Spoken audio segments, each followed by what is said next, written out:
Hello, good evening, good morning, good whatever time it is.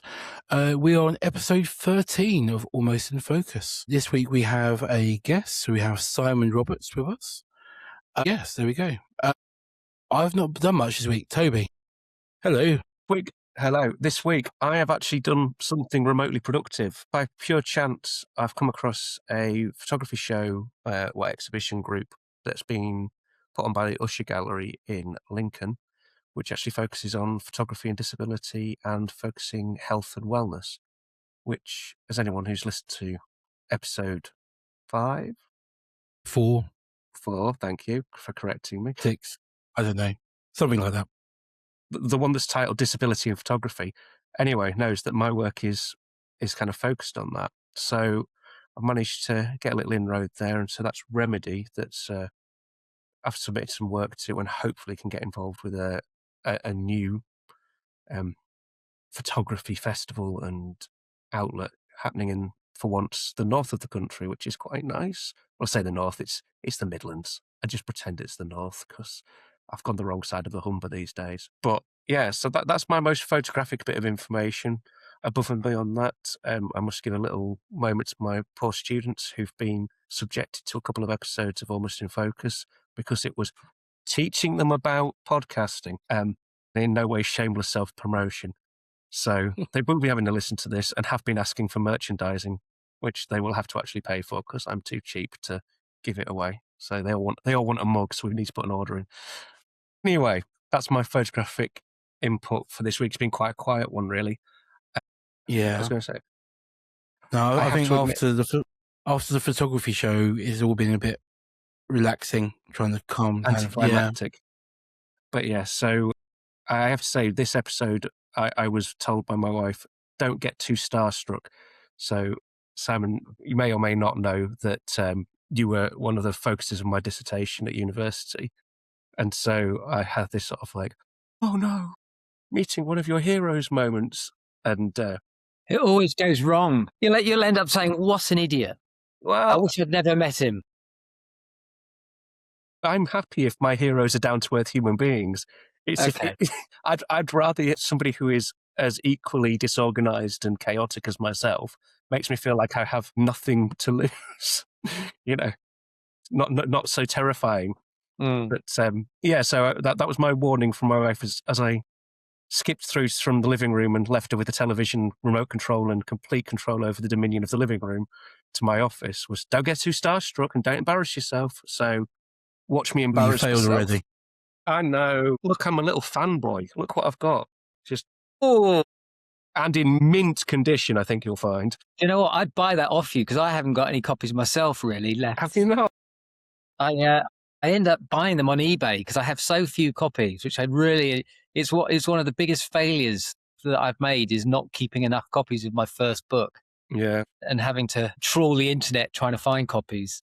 Well, I have to say, it's one that there's only little bits there. There's just a tiny little, if you see on the camera, just a tiny little bit of scuffing. But it was when it first came out, boy. In fact, we both bought a copy, didn't we, Tom? Yeah, I think at the photographer's gallery when we had the show there. Yeah, a hard-earned student loan. Yeah, I'm not going to show you the state of my copy. The spine of mine is appalling condition. That's because you treat your books with no respect, whereas I have a beautiful bookcase of. Well, maybe he just opens his. Yeah, no, I do that, and I'm like, don't break the spine, which is terrible, really. And then students go, have you got such and such a book? And you go, yeah, sure, have a look at it. And then they put glue on it or something, and you think, they don't quite understand the reverence. No, which, they're only 17, 18-year-olds. What do I expect? But my copy of Mother was a signed edition, and I left it at work, came back, and it had glitter glue on the back of it, so... I know. It's become a unique piece. Well, it's modern art now, and I've just accepted it lives at work now. I can't bring it home. It's gone now.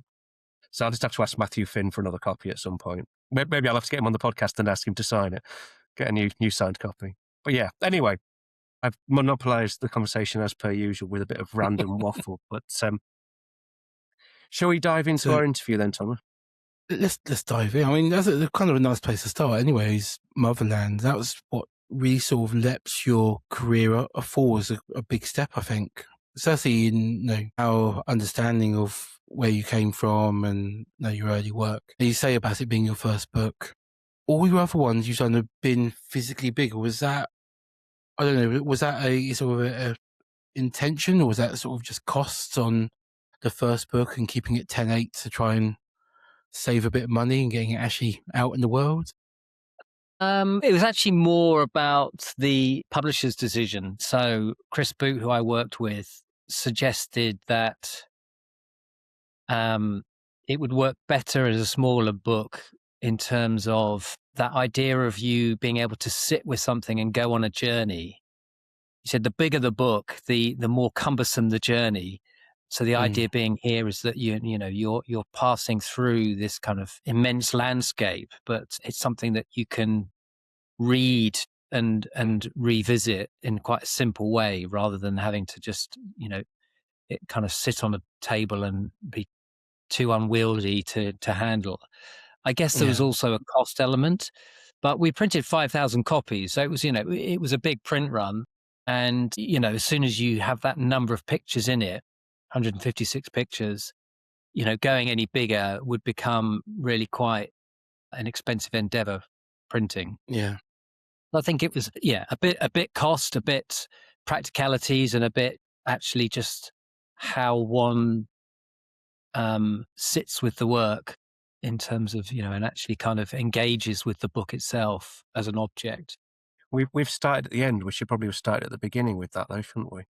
So, could you tell us a bit? I mean, we're nerds and we know the story behind going to Russia and Motherland as a project. But for those people who are sort of just listening in this first time that they've kind of discovered the work, if I remember rightly, and please do correct me if I've misremembered or just filled in bits with made up story, you went out to Russia with your wife, and was she pregnant, or was it with your first child? Have I got that right? Nearly. No, Yeah. so we went out childless and came back pregnant. There we go. Yeah. So the idea of like taking your whole life on the road through Russia, that this is the kind of I'm remembering a lecture. Well, We English was with child. There's that. There we go. And pregnant. Yeah. So there's a theme going on here. Yeah.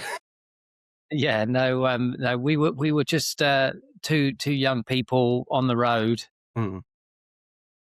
at the beginning of the Russia adventure. So yeah, but it was that kind of idea of just up sticks and go, wasn't it, for the project? It wasn't, you weren't working on a commission or anything, or were you?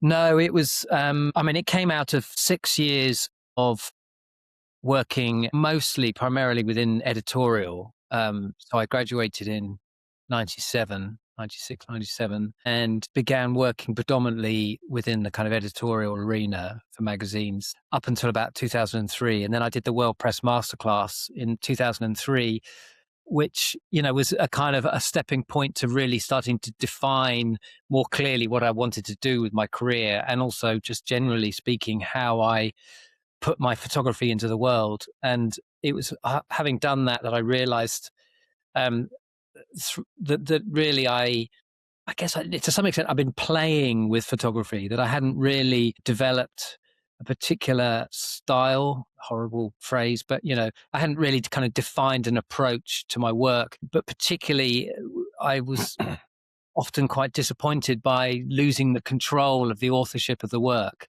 So once I'd finished a project and handed it to an editor, picture editor or an art director, it would kind of take on a different form from what maybe I had perceived the work being about. And so really I wanted to spend an extended period of time working on a project where I could play a bit more, I guess, and really start trying to discover what it is that I wanted to do with photography, through storytelling, but also have almost complete control over what that work then looked like when it came to presenting it into the world. And so I went to Russia with the idea of creating a book. There was no commission although I'd been to see Chris before I went and sowed the seed that this would be something I'd like to do, there was no commitment on his behalf, but it did sit within me that this is how I saw the work developing in terms of once I finished it. But the journey was really an opportunity to just immerse myself almost entirely within the photographic medium. Okay, that's really, really good answer. I was sat here when I was listening to that. I was just drawing a comparison. Tom, you might have done this already, and I'm behind and catching up. Have you ever seen, in the Russian journal, Steinbeck and Kappa? I feel like what you did photographically was what that tried to do previously. I feel like you got a more, and that's not me blowing hot. I'm not saying you're better than Kappa. Don't panic. But yours was a more in-depth take on that in a time when you could really explore a country that, certainly now, and even when you went, even though it was kind of a time when Russia was more open, being able to explore a country that is so vast and also, I don't say secretive, but different from the rest of the world, really. Mm. I think that was just sort of the comparison I was drawing. But yours has that real human element to it, that breaking down of that wall. Mm. That was not a Well, that's cool. good. I guess that was also part of the aim. I was very conscious of the fact that a lot of photography coming out of the Soviet Union and then Russia, was presenting a very Western perspective.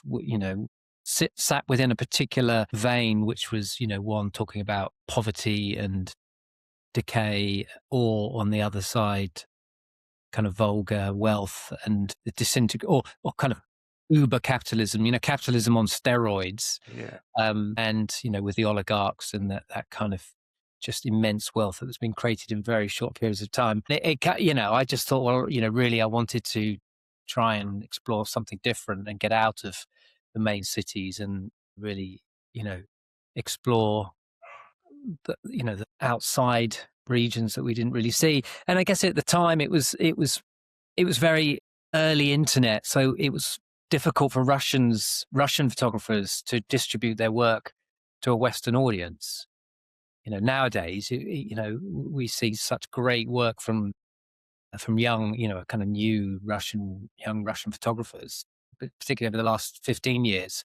But at the time, that was very difficult for them because there weren't the outlets. There was it was very kind of new, and also it was difficult to make photography. It wasn't always easy to get the cameras and etc.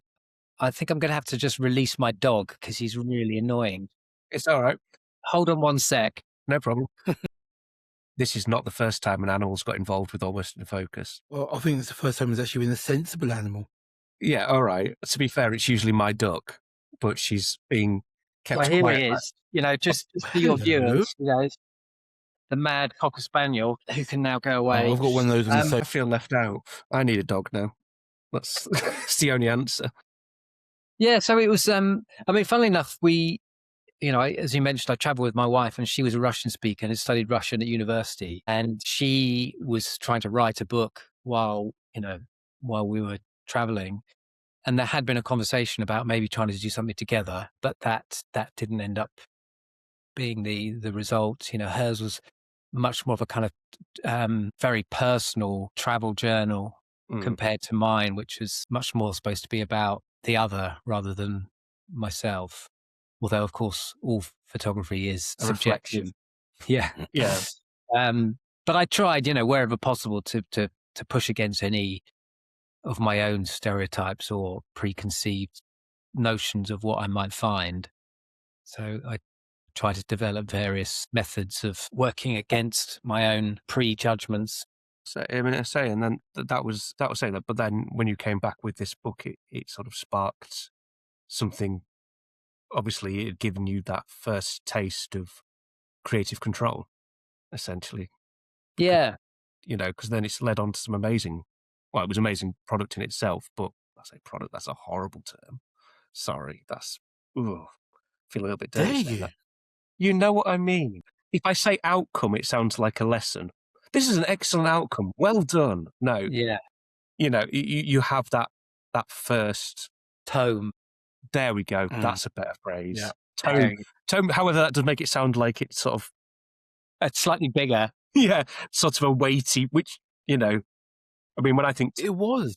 I mean, I still, out of all the exhibitions I've seen at the Photographers Gallery, Motherland is one of the few that always jumps to mind as being something that was quite special, certainly at its point in time. I hadn't seen photographs quite like what you made in Russia.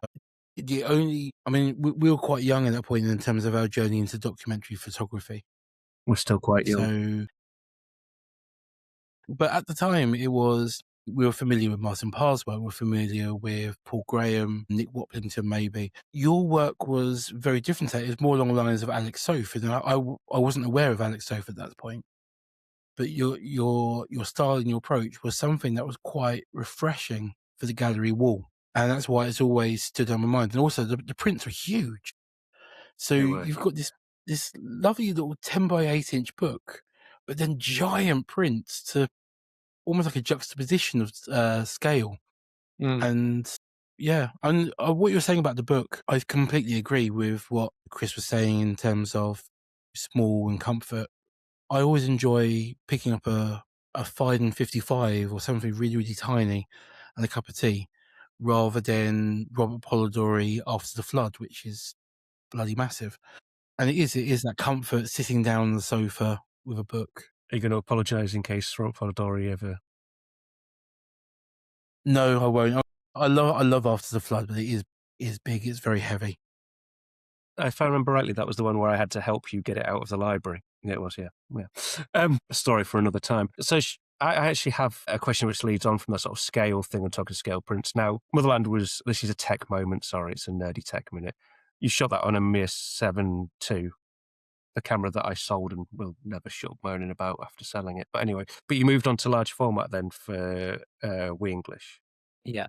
Now, I have one actual question that I wrote down. Other than that, the rest of this is off piece. So I'm going to take a moment and read my actual question because, we're proper organised podcasters and everything. So when you're working with the large format and you've got that slowed down, the nature of it is slowed down. It's a slow process. And then the content that you're working with obviously is the unpredictable behaviour of the British public.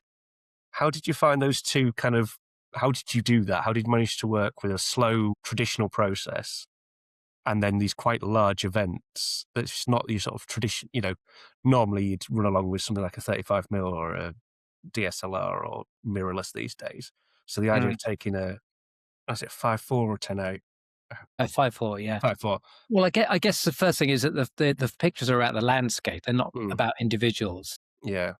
They're also kind of almost panoramic in the sense that they are taken from a distance and from a height. So you're not within the crowd, you're kind of surveying a scene. So the initial way of composing the image is thinking about what is working within the landscape.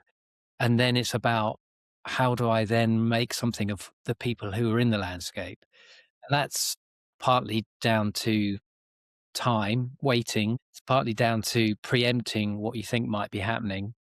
And it's also acknowledging that there will be no decisive moment, because if you've got 50 people in a scene, it's impossible to, really create one moment which overrides everything else that's in that. So then it's about creating some form of harmony, maybe balancing what's taking place within the scene with the way that the landscape is composed. Alongside that, it's about using color. It's thinking about what is the kind of nature of the atmosphere, the kind of meteorologic atmosphere, I guess. So I very rarely photographed in bright sunshine, which would then create very harsh shadows, which would then diminish what you could see within the scene. And I guess using shooting on film means that I could control the colors more in terms of slightly overexposing. And then when I scanned it on an Imicon, I could control that kind of the palette that I was using. And it was just an element of those things that then, give the photograph its sense of place, I guess. That probably doesn't make any sense. But I mean, I think one of the things that I like about that I like about the 4x5 is that, I mean, it's not a mobile piece of equipment, but then I wasn't trying to make mobile pictures. I wasn't moving around the scene. I would find my location and then I'd make try and make a picture from that location rather than running around hoping that I'd find a picture. I guess there's more research based on this, slight element of intuition.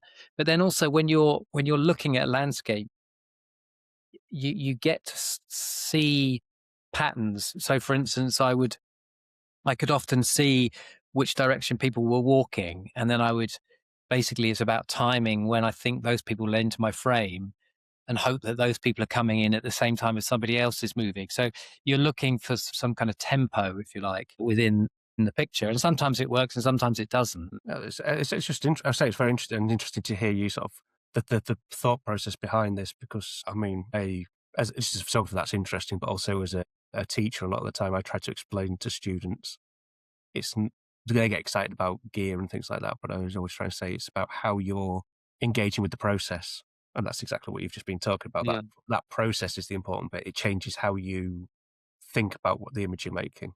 And I really like that idea of or the way you're saying, you set up, you wait for the rhythm to be right, as opposed to that running around, snapping away, getting 2,000 photographs and editing in the evening, sat weeping over a Lightroom.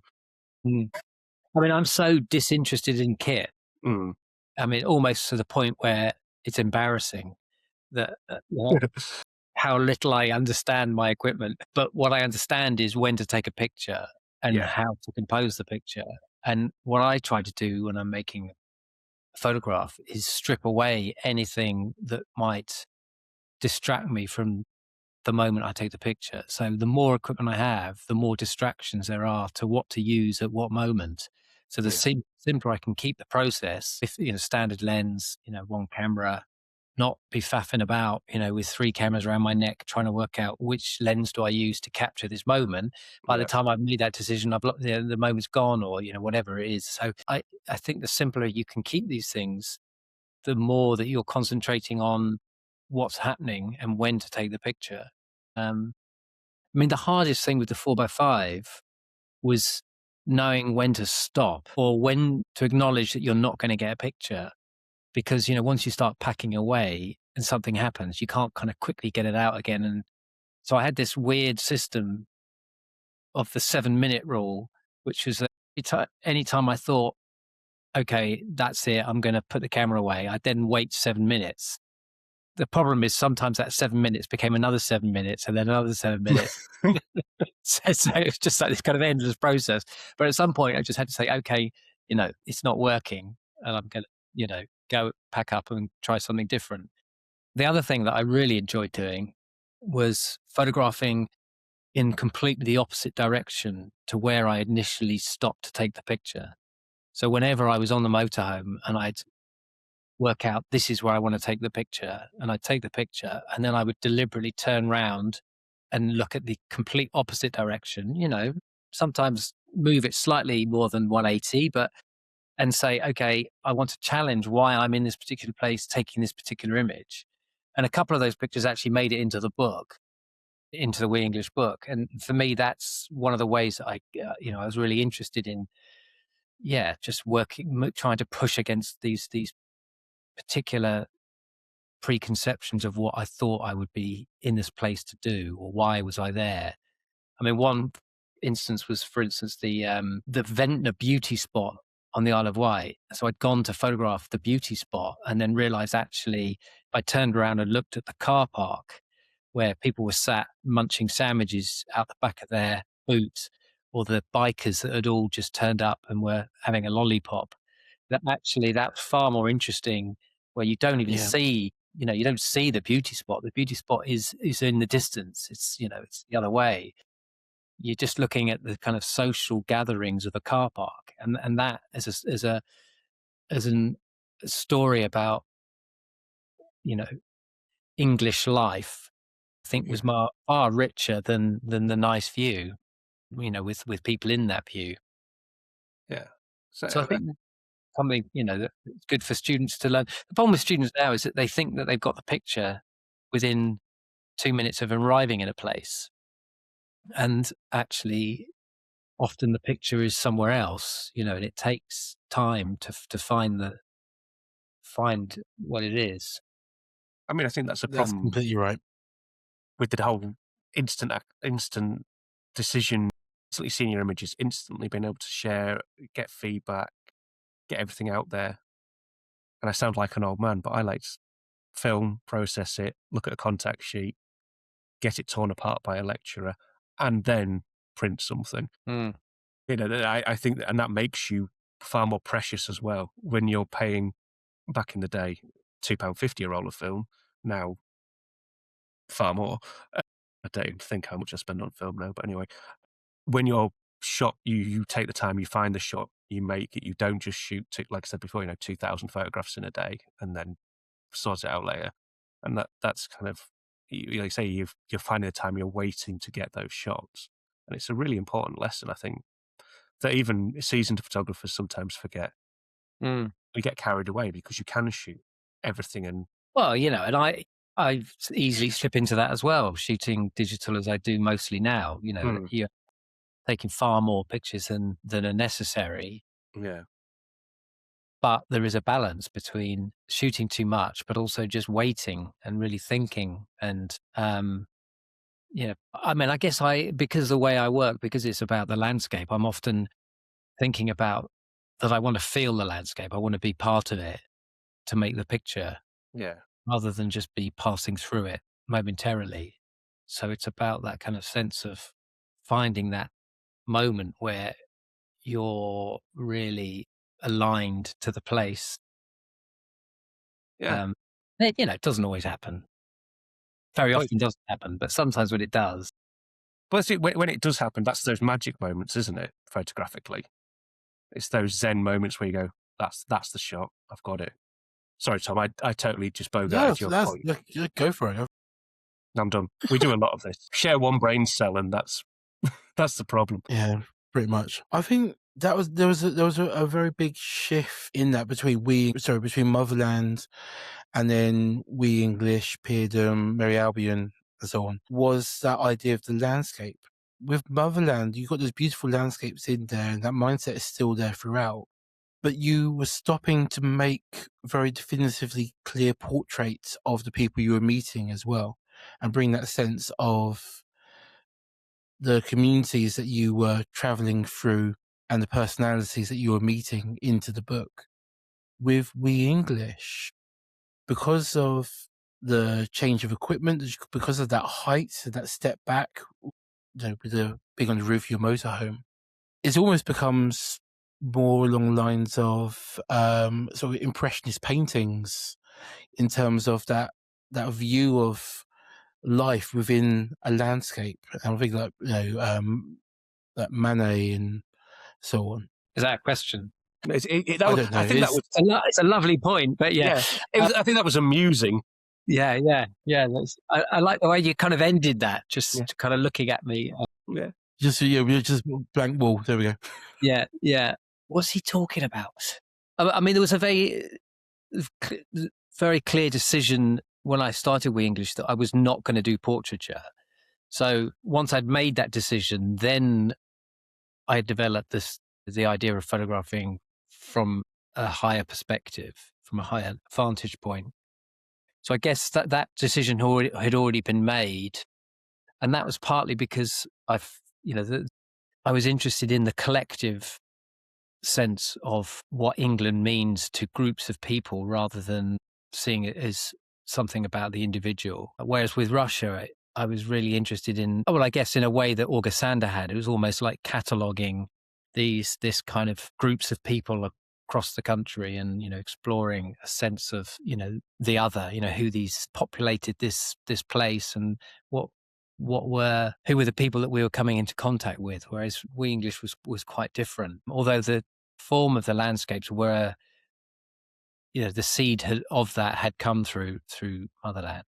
Like you say, some of those kind of more tableau-esque landscape from Russia. And yeah, I'm certainly interested in the representation of the landscape painting and how that can play, echo through the photographs. I guess in some ways I was more looking at history painting and the kind of these big scenes of the Victorian painters like William Powell Frith, covering these social scenes like the the Derby and creating this kind of cast of characters coming together within a particular location, or even the kind of, these big battle scenes and, even the naturalistic landscapes of the Dutch and Flemish. I mean, certainly that form of composition of small figures in a landscape was very much influenced by, the likes of Averkamp and those Flemish painters.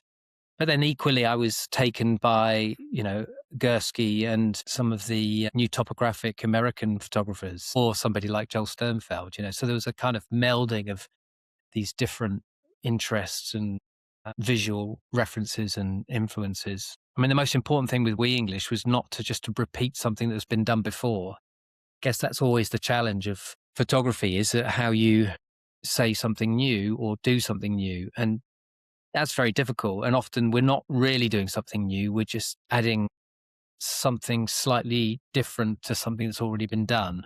And it's being clear about how you're doing something different to add to that wider picture. So the next Is that something person you in think the- about quite a lot? I used to. I don't have time anymore because I've got so many things happening. But yeah, I mean, I used to do a lot of planning.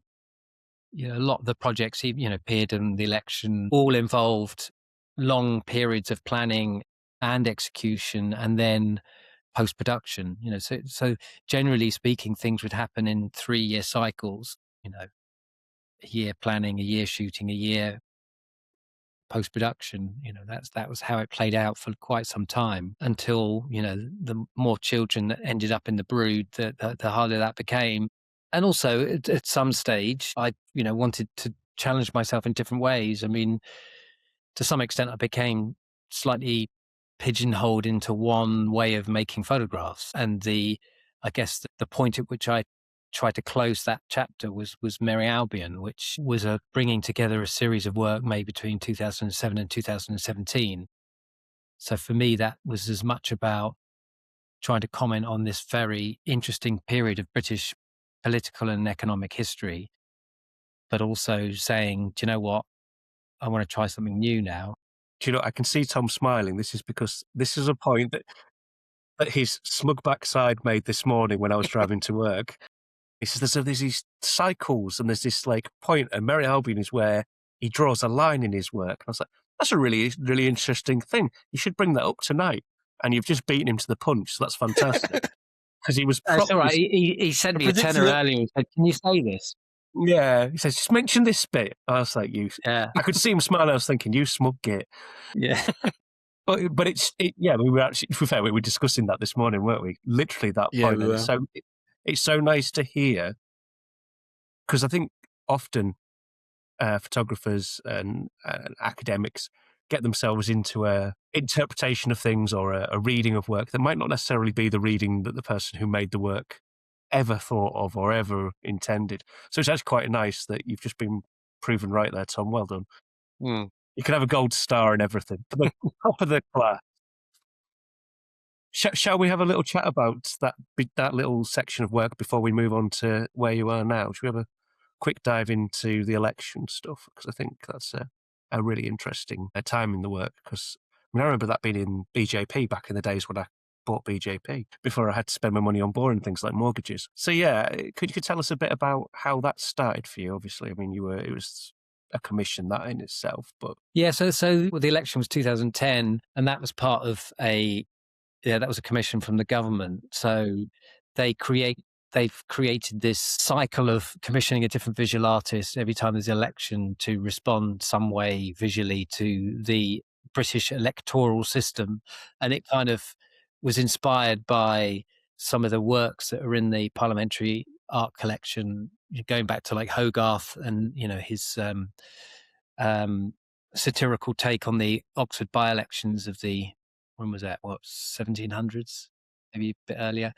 And the late Tony Banks decided to start this new commission in 2001. And then every election since has been a different medium or of different artists selected. And so 2009, I was selected to cover the 2010 election. And so, the idea being you put in a proposal and they vote on that proposal. And so I pitched a particular idea and that was what got the commission, which basically meant that once an election was called, because they didn't actually know when that would happen, I would then have 3 weeks to a month, however long the from the dissolving of Parliament to polling day would take. I would have that amount of time to make a body of work or create some work, which would then end up as a exhibition, a book, whatever might be, for Parliament. It was quite a amazing kind of time to be making work. It was the end of what turned out to be the end of the Labour rule, and the coalition government of David Cameron and Nick Clegg. I mean, it's hard to think now. 2010. I mean, it's so long ago. It's like I feel really old when you said that. I was going to say that was the first election I voted in.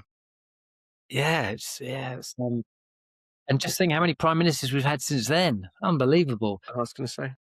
So it was a really fascinating thing to be part of, and to be that close to the grassroots, if you like, of the British the political system, but also trying to pierce the bubble of the more controlled aspects of British politics, which is the highly choreographed scenes that are created by the main parties, where they try to very much control the message that gets out there. So the work really became about this relationship between politics and the media, but then I've set it within a landscape.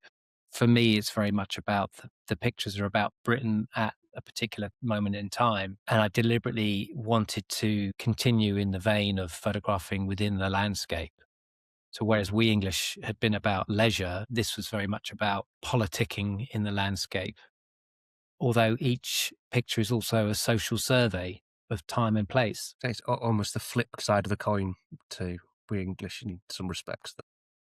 Yeah, because of course We English was also quite pastoral. Even though a lot of the pictures were shot in cities, they were, people congregating around parks and beaches and whatever it might be. Whereas, the election was much more urban and gritty, and so that was a nice juxtaposition in terms of an exploration of the landscape to play against the more pastoral We English. Country idyll, that kind of thing, versus urban. Yeah. You're smiling, Tom. Have you got a thing to say, or are you just being happy and smug? No, I'm just listening and enjoying. You have to work in a podcast as well. Is he just a bit part player? He feels like it tonight. You know what? Is he just working the microphone and the record button back there? He's making me work, and he's just sat there enjoying himself. Yeah. I don't know, these part-timers. God. Yeah. I'm making it. He's doing all the editing, to be fair. Yeah. I do my bit and go and have a nap. And then claim credit. Anyway, go on. I'll do some work then, shall I? Okay. Yeah, please do. I'm thirsty. God. Come out with one of your, profound statements. Yeah, come on. Oh, God. I just- can't do it on cue. Okay, so yeah, that point was kind of like an ending in an approach, which you said much more poetic, much more profound than I ever could. There's one photo in Merry Album which I think about nearly every single day, and it's almost like a throwaway photograph of the book. It's everything in there. It's kind of the most nondescript photograph in Merry Albion, and it's in Amersham. And I think about it because I drive through that bit of road every day on my way to work, and at the moment it's changed a lot. There's now an Aldi dead smack in the middle of where your photograph was. And so, I wonder if Simon came down here, if he'd, what he'd think about the change. And so I have to stop at some point and send you a photo of what it now looks like. I'm kind of interested. A photograph of the route of HS2. Let me see if I can find it at the moment. I can talk while you go find it. Go on, go to your bookcase. I'll do some work. It's bloody amateur hour here, sorry. It's all right, it's normally me wandering off to get things, so it's okay. But yeah, here he is, he's back. There we go. I was hoping he might play the guitar. You can see in the background, don't ask him, don't encourage him. We'll have a 40-minute guitar solo. Is he any good? He is, annoyingly. He played the wedding march at my wedding. He was best man and chief musician, as you know, as you do. And then he embarrassed me horrifically with a best man speech, which had a worksheet and also photos of me in a sparkly gold dress, which I thought had been destroyed. He hasn't got the headphones on. He must not, because otherwise he'd be smiling. His face would be coming back into shot, being smug about that, because he loves the fact that that's still a thing. Yeah. But yeah, while he's doing, he's honestly, we'll have to cut this bit because he's just wandered off and left us to natter. While he's doing that, I have to say it's been an absolute pleasure having a chat with you. And I say that is my little starstruck moment, so I'll put it to one side now. It's because he's like, oh yeah, I've just texted Simon. I was like, you make it sound so very blasé. Here he is. He's back. We've not been saying mean things about you. It's not. I wouldn't expect I was just anything saying, less from you.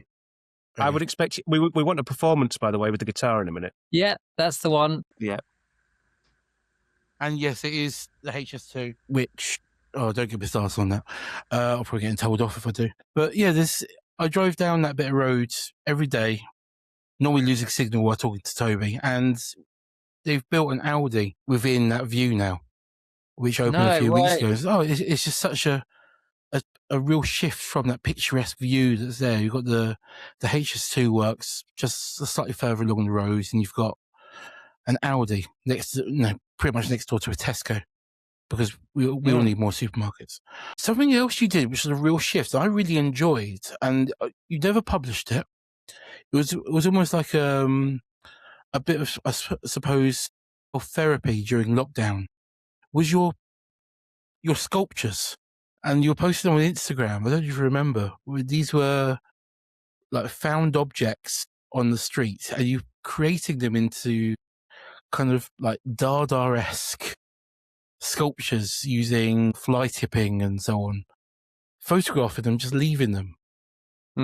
How did that come about? I mean, I've always had weird little other projects that I've done alongside the work that I normally do, which every so often I would just drop onto my website as a kind of, and here I also do this. And I never really publicize them. They're just these kind of little interjections, if you like. After COVID, so I made 3 quite different works during COVID. So the Daily Sea, the celestial cyanotypes, and the actual sculptures, where I photographed sculptures in the V&A during lockdown. So I kind of started thinking about the idea of the sculpture. And one day I was walking to the train station, and I just saw somebody had left a pitchfork leaning against a fence.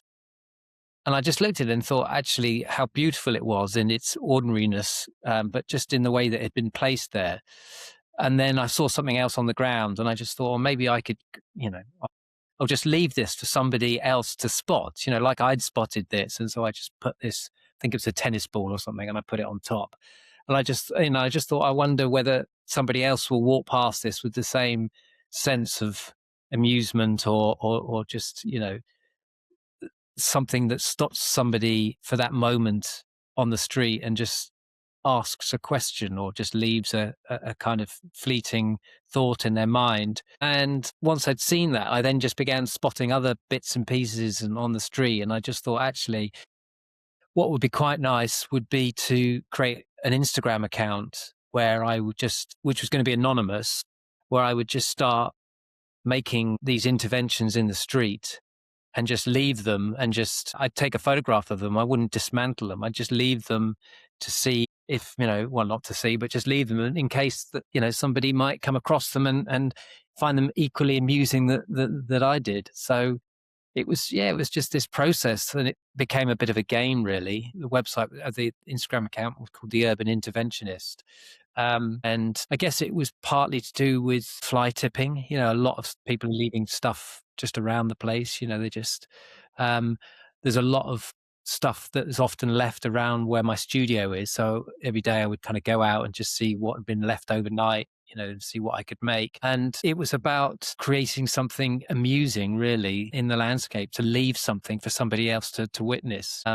I gave myself very few rules, and the rules were that I could only use anything that I found within a very small area, like 10-meter radius. So I couldn't like bring stuff with me. It had to be only objects I could find within a few steps. But, it had to be left in place, unless it was a danger to to the public, because I did make some which were probably could have caused some incidents, shall we say? So Yeah, there those was I a very prefer not to precarious mention. balancing of bits of wood and stuff. Yes, yeah. So those I would often I would take apart. I did then think about maybe filming them and just leaving a camera and just trying to see what the reactions of the public are. Then I just thought, no, it was kind of it's nice just to think that maybe they might cause some snigger of interest. But then, also for people to start thinking about humorism, the fact that we're always buying stuff that has such a short shelf life now that, just gets abandoned, that and just think about their own environment a bit more. But it was just a playful act. I think. Oh, And sorry. the photography was purely just a way of recording them in the space. See, I kind of think of that little body of work as the sort of now for something completely different moment in your, that sort of Monty Python Yeah. swing away from everything else and completely. So I always sort of thought of that work in that kind of context. But like you were saying, you sort of drew a line under everything with Mary Albion, and that kind of maybe that's part of that. That wasn't a question. That was amusing. Yeah. Yeah. Yeah, it's I mean, I just guess thought, the thing is that when you're starting out, you feel very well. When you start out, you put anything online or anything in your portfolio. Students come out and they'll have every picture they've ever taken until the point somebody says, actually, you need to distill this into something more interesting and that defines who you are. And then you spend a period of time being very controlling over what images you put out, to the point where you think, do you know what? I've done that now. And I kind of feel like actually I can be a bit more playful and I'm less bothered about what other people say and what critics might say, or, what. And so now I'm quite happy just to make a body of work and put it out there, and whether people like it or not, it's part of my own kind of history or my own curatorial process, I guess. And I think humor is just something that's underrated in photography, and I felt that this particular time we all needed a bit of humor. yeah, Just very definitely. get us Did you ever through. go looking for the sculptures that you made to see if after a few weeks if they were still there, or did you just Well, sort of they were all very leave them? close to where I lived, so yeah, I mean, I would often see, some would stay 2 or 3 days, others would have gone within minutes. It's yeah. Quite nice, the I don't impermanent. think any remained for very long, put it that way. I haven't passed anything 3 years later and found it there. I heard an interview with Slinkerchew a few years ago on, I think it was on Radio 2, and he was saying about where he leaves those little models that he's made, and he would never go looking for them, but there was one that he would go past quite often on a commuting route, and it survived on a keep left bollard for several months, and then one day it just disappeared, and because it'd been part of his route around where he lives so often, he'd kind of become almost, I suppose, almost like a fatherly kind of role to this figure, isn't it? There in his life, and then it's suddenly just disappeared, and it's sad in a way. Mm. Yeah. Okay, so the Listen, stuff you got a new book out, is that right, or a book coming out? Well, it's quite apt in relation to the name of your podcast. So yeah, I have a book called After London, which came out just before Christmas, which is a series of photographs that are all out of focus. So yeah, that's my latest body of work. we appreciate out of focus. Can we ask So what inspired? you're asking my question. Go for it. All right, then. Well, it's again shared brain cell, isn't it? What inspired you to shoot a body of work that's out of focus? Because obviously that's kind of the exact opposite of what all the gearheads and all the people who wear photography vests aim for. Yeah, yeah. Well, it was somebody had said to me a few years ago, why don't you make work about London? And I was thinking about it, and I was thinking, well, I have made quite a lot about London, but they're more like individual pictures that have been made in London. So it's not necessarily, I could maybe have brought those pictures together to say something about, this metropolis, this place where I've spent a lot of time and which has been so photographed and is so known and so understood visually, but it didn't feel that interesting. And then I thought, well, what else could I make in London, and what do I want to say about London? And I could never really figure that out. And then a couple of years ago, I just thought, I'm going to try something, and so I just went. Actually, now I read something about the fact that there are certain sight lines of protected views in London. So architects and engineers, whoever want to create a kind of new building, they have to work within particular parameters. So for instance, the view from Greenwich Hill of St. Paul's Cathedral is a protected vista, and nothing can be built that blocks that particular view. I don't know if it's an urban myth but the walkie-talkie building, for instance, is curved so that it protects a certain view of St. Paul's. I might be completely making that up, but I'm pretty sure that's correct. So I was really interested in that sense that there are these kind of protected views, but then also that, London is defined by architecture in some ways. There are certain vistas and architectural images which will outlive, many of us. So then I started thinking about how could I photograph these in a way that hadn't been photographed before. And then I started thinking about whether I could find vantage points where photographs hadn't been taken before. So could I create a photograph of a place like St. Paul's from a position which had never been seen before? So then I started looking at new developments around London and seeing whether I could get on the roof or into these buildings, so a new apartment block or a new office block. And so began finding some of these locations. And then it was just a process of taking the pictures. And I can't remember why I initially started taking them out of focus, but I took this one picture of St. Paul from the rooftop of a new building, and they had a roof garden on it with all this grass. And so I took this picture of St. Paul's Cathedral through the grass. And then kind of when I saw it, realized that it was a completely new perspective of London, but it talked about London almost in a time in the future where nature had kind of reclaimed the city and there was no kind of human presence. And then, my mind just wanders into different places. Then I started thinking about maybe I could create a body of work about London in the future. Maybe I could create a body of work that played on AI, where we're in this period where anybody can make any image of a place without actually having to use a camera. So could I take pictures of London that looked, that projected London in the future, but actually were all taken in camera? So trying to find a way of doing that and hyper out of focus. I managed to do that, but there was a lot of things that needed to happen in the camera. It's not like you just whack it out of focus. It depended on the focal length, it depended on the distance, the time of day.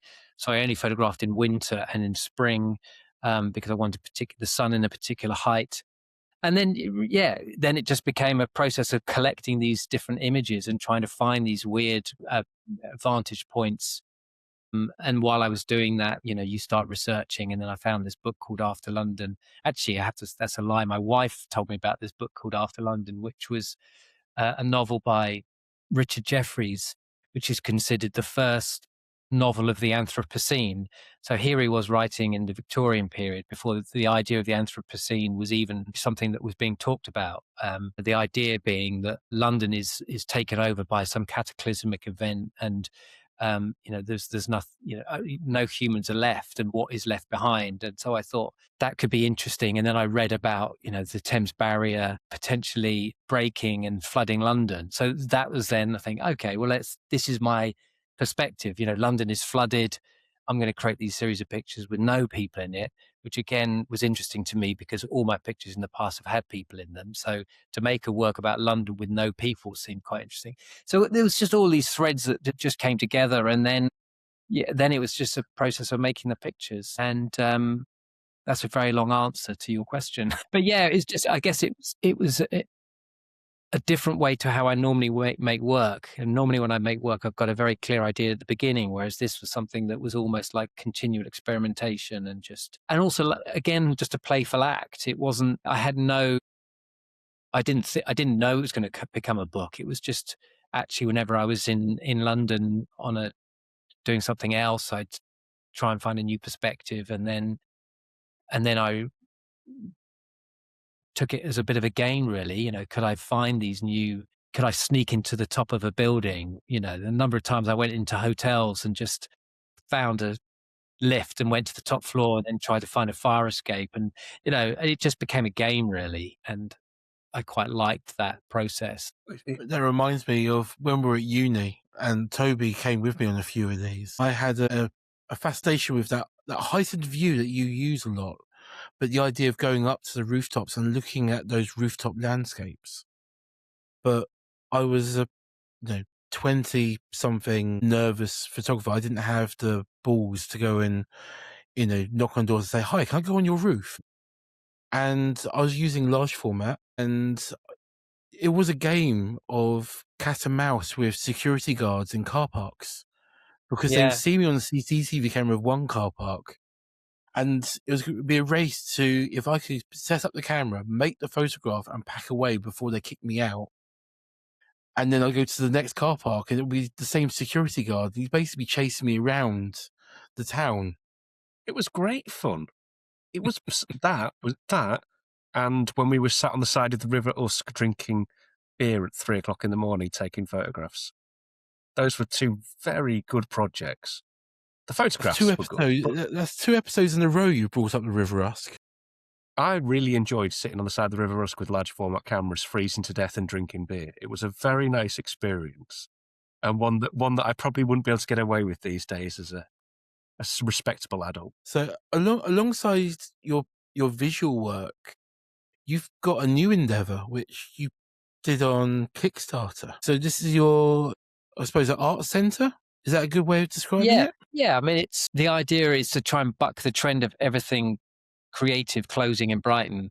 It's basically a community of, it's a physical studio space where we're trying to build a kind of sense of community around photography and lens-based arts. So that could be, people working in video, digital arts, photography. And it's set up with a friend of mine, Nina Emmett, and we've been talking a long time about trying to create something physical space within Brighton. And the kind of now seemed like a good time, or last year, it seemed like a good time to start that. And we spent about 6 months trying to find the right place, and then ran a Kickstarter to fund it, and have been open about 3 months. Sorry. I need to clear my throat, Toby. You talk. I was going to say, I thought you were about to jump in with an insightful comment or something. No, it's just coughing. So how is it actually going to use it? Are you finding new challenges to it, or is it going all swimmingly and brilliantly? Oh, it's such a easy process. It's going fine. It's a enormous amount of work. It's more work than I had anticipated, but that is thanks to health and safety and fire regulations and all these kind of fun things that I didn't really think about when I took on a building. But there's a lot of people that are very invested in helping us and really want to make it work. And we've got lots of events happening and lots of people coming. So it's not easy, but then the arts never is. And what's nice is that we're trying to create an environment where people can support one another. So rather than us all being in our kind of siloed little studio spaces, all fighting for the same jobs and money, to somehow create an environment where more things can be shared in terms of skills, equipment, space, and to try and facilitate an environment where we can all move forward and and help one another. And on the whole, it's working. It's not easy because most of us have got less work and everything's more expensive. But there is definitely a thirst for this kind of process. And, we're putting on a lot of interesting events and doing a lot of courses in the darkroom and, introducing people to new techniques. And I think it's good. I mean, the idea is basically that we want to create an art space that isn't reliant on Arts Council money. And so, you have to be nimble, and you can't ever be reliant on one income stream. So it's basically trying to create a facility which has a number of different avenues for potential income. And that, by doing that, you're able to then sustain yourself and sustain the process, and hopefully become somewhere that has some longevity. I'm just waiting for Tom to pitch his book.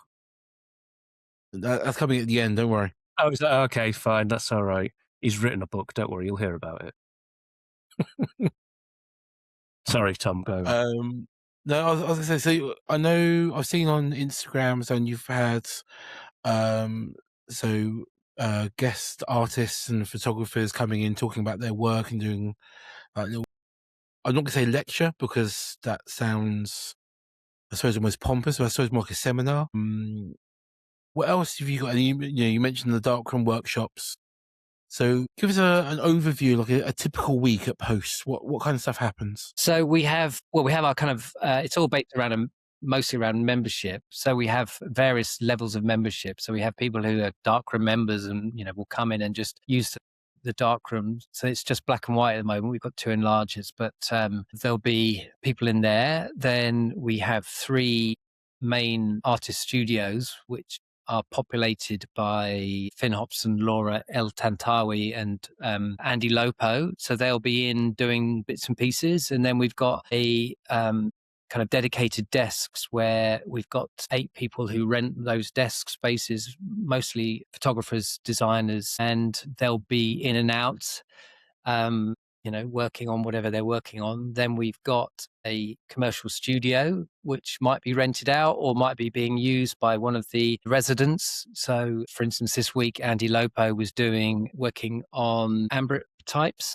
Ambrotypes, is that the right word? Yeah, so glass plates. So he was working between the studio and the darkroom, and then in the evenings, we might have an artist talk or a film screening, or we're just about to launch a photo book club with PhotoWorks. So PhotoWorks is one of our tenants.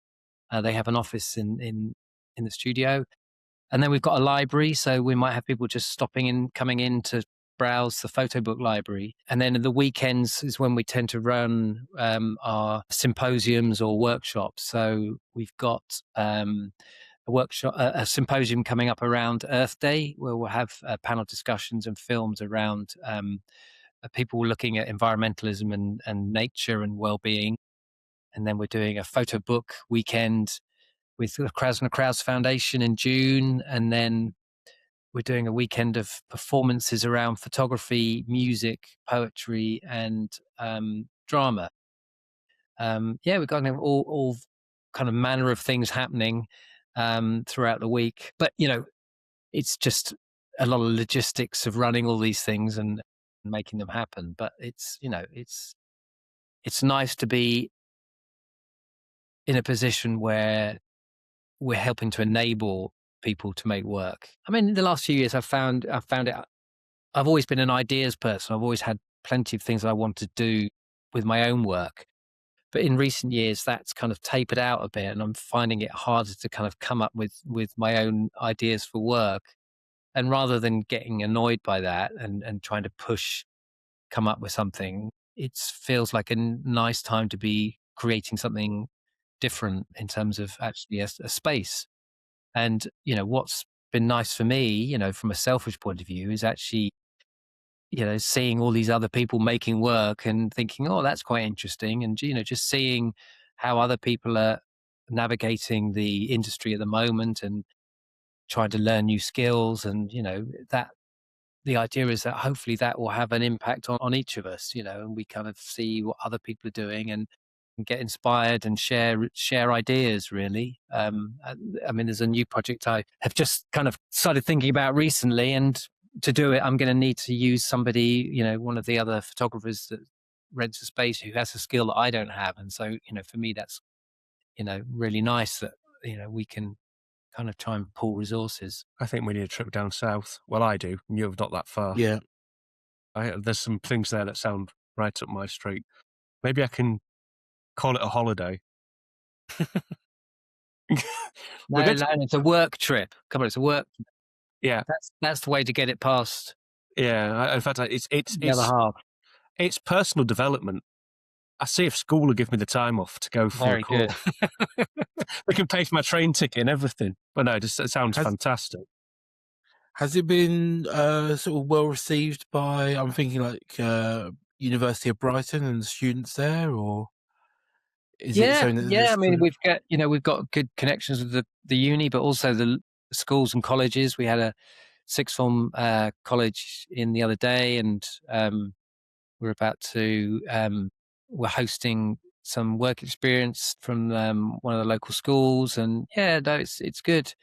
I think it's important to make these outreach. We're about to do something project with Sussex University, but also other organisations. We want to kind of help or support, collaborate with other arts organisations in the city, but also outside of that. And it's been really nice having, when we ran the Kickstarter, was having support from not just the Brighton photography community, but much wider. I mean, we had people, supporting us from all over the UK and abroad, and also people, Martin Parr was very generous in terms of supporting us, and we've got some other big photographers that want to see this kind of thing work, because really what we all want to do is have this industry sustain itself and create a platform for a new generation of photographers and visual artists. I think there's a real kind of growing idea of this that's happening at the moment. I've got a friend who is looking at not the same things what Post is, but it's based around the same kind of ideology, I suppose. And that's to bring analog photography back into being part of the town and the community where he's living. So he's going to be setting up, his intention to set up a lab in Bristol.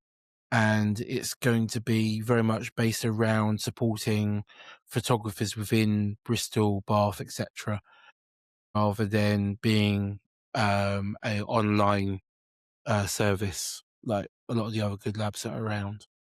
And it's this idea of supporting the community and the arts within that community. It's really nice to see there's a real shift towards that. Yeah, definitely. We just need the film companies to reduce the cost of buying a roll of film. Yeah. Just a little bit. Kodak, yes. Yeah. If you're listening, anyone at Kodak, it's ridiculous to charge what you're charging for a roll of portrait. Not my words, my wife's. It's not called portrait anymore. Have you seen the news? Have they renamed it? Are we getting fleeced for something new? It's Ectacolor 160 and 400 and 800. There's a thing on Cosmo Photo that came out a couple of hours ago. You are a nerd. How did you see that? It's a rebranding of portrait, probably with a price hike. I was going to say it'll be more expensive. Don't worry. You can put it in your Leica and feel smug and look at the rest of the world without one. No, you can't. You have to sell the Leica to buy the film. Fair enough. There you go. And on that rather career-ending note and ending our sponsorship from Leica or Kodak, you should probably call that an evening, if that's all right with everyone. But I must say thank you very much. Really appreciate your time. No worries. Thank you.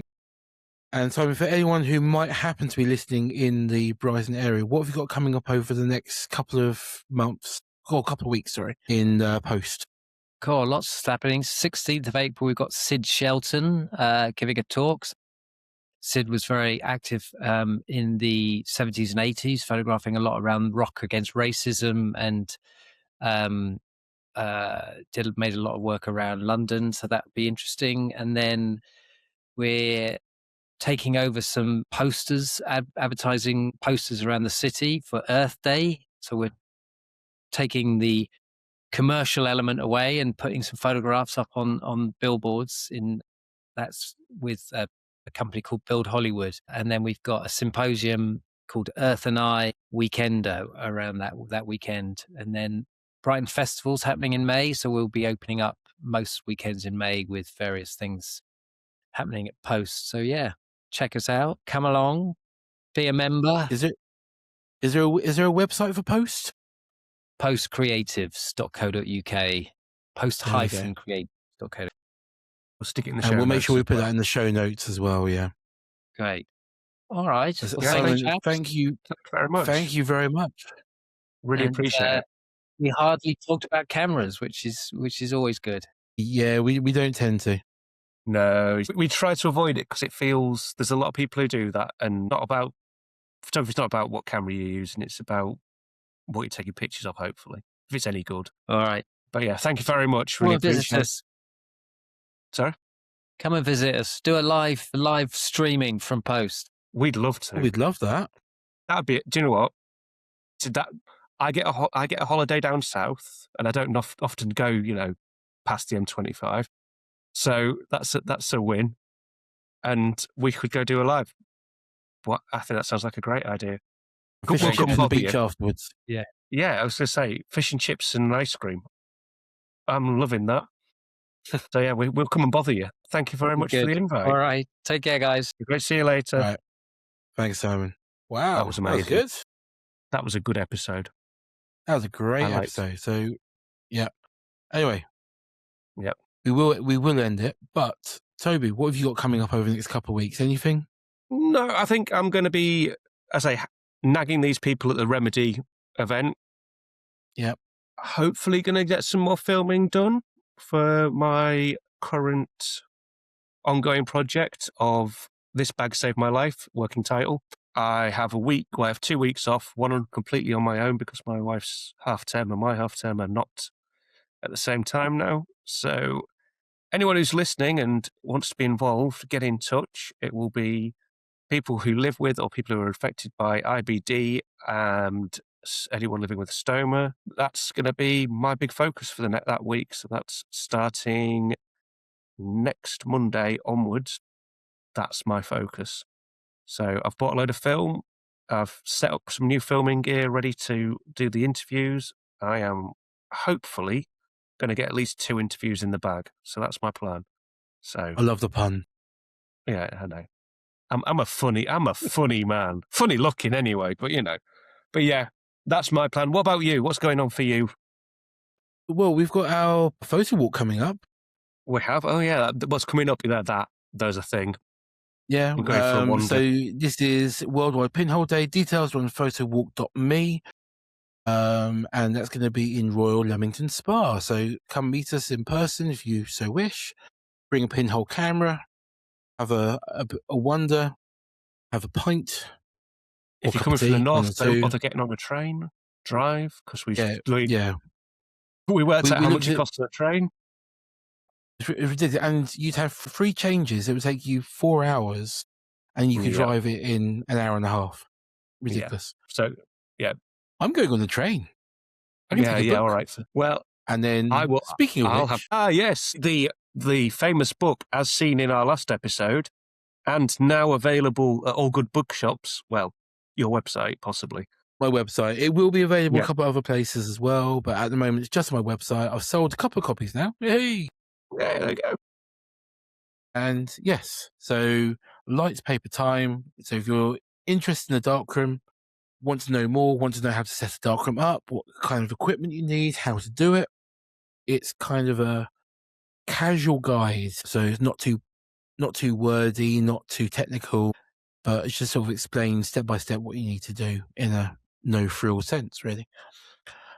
Yes, I think that's it. I'm going to hopefully do something over the next couple of weeks as well because I'm off work as well. No idea what. I'll find something. Photography.